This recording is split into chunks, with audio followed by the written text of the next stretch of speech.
मोठी बातमी बघूयात। नाशिकच्या त्र्यंबकेश्वर मधील महिलेनं आपल्या मुलांना विकल्याचं प्रकरण आपल्याला माहिती आहे। यामध्ये पती पत्नीनं 100 रुपयांच्या स्टॅम्प पेपरवरती मुलीला दत्तक दिल्याचं उघडकीस आलंय।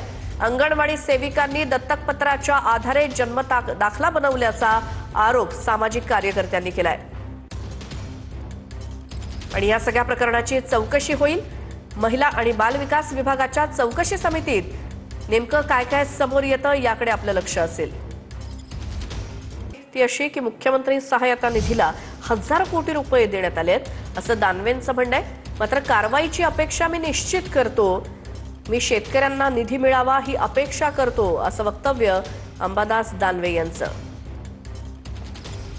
सहायता निधीला अब्जावधी रुपये मुख्यमंत्री सहायता निधीला पाठवलेले आहेत। 75,000 रुपये आता पण खर्च आहे। कारवाईची अपेक्षा मी निश्चित आपण करतो, परंतु हा निधी शेतकऱ्यांना मोठ्या प्रमाणात खर्च होण्याची आवश्यकता आहे। शेतकऱ्यांची प्रायोरिटी आपण मुळीच घेत नाही, हा माझा आरोप आहे। आणि मला वाटतं या आरोपातून एक सत्य होतं की आपण सगळ्या गोष्टीनुसार शेतकऱ्यांचं आव्हान अजून अन्य वेगवेगळे अनुदान तर अजून बाकीच आहे, परंतु ही सन्मान योजनेचे 5,500 कोटी रुपये लवकरात लवकर मिळाले पाहिजे। तर उद्धव ठाकरे हे विधान परिषद विरोधी पक्ष नेत्याच्या कार्यालय वापरणार आहेत अशी माहिती मिळते।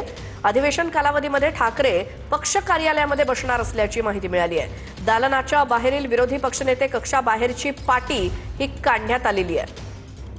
अधिवेशनादरम्यान उद्धव ठाकरे हे नागपुरात आहेत आणि या दरम्यान ते विधान परिषद विरोधी पक्ष नेत्यांचं कार्यालय वापरणार आहेत।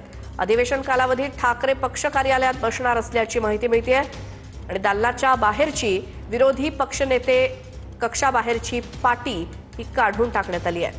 हेच कार्यालय उद्धव ठाकरे वापरणार आहेत।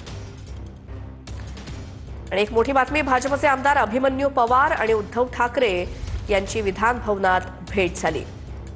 भाजपचे आमदार अभिमन्यू पवार आणि शिवसेना उद्धव बाळासाहेब ठाकरे पक्षाचे प्रमुख उद्धव ठाकरे यांची आज विधान भवनात नागपुरात भेट झाली।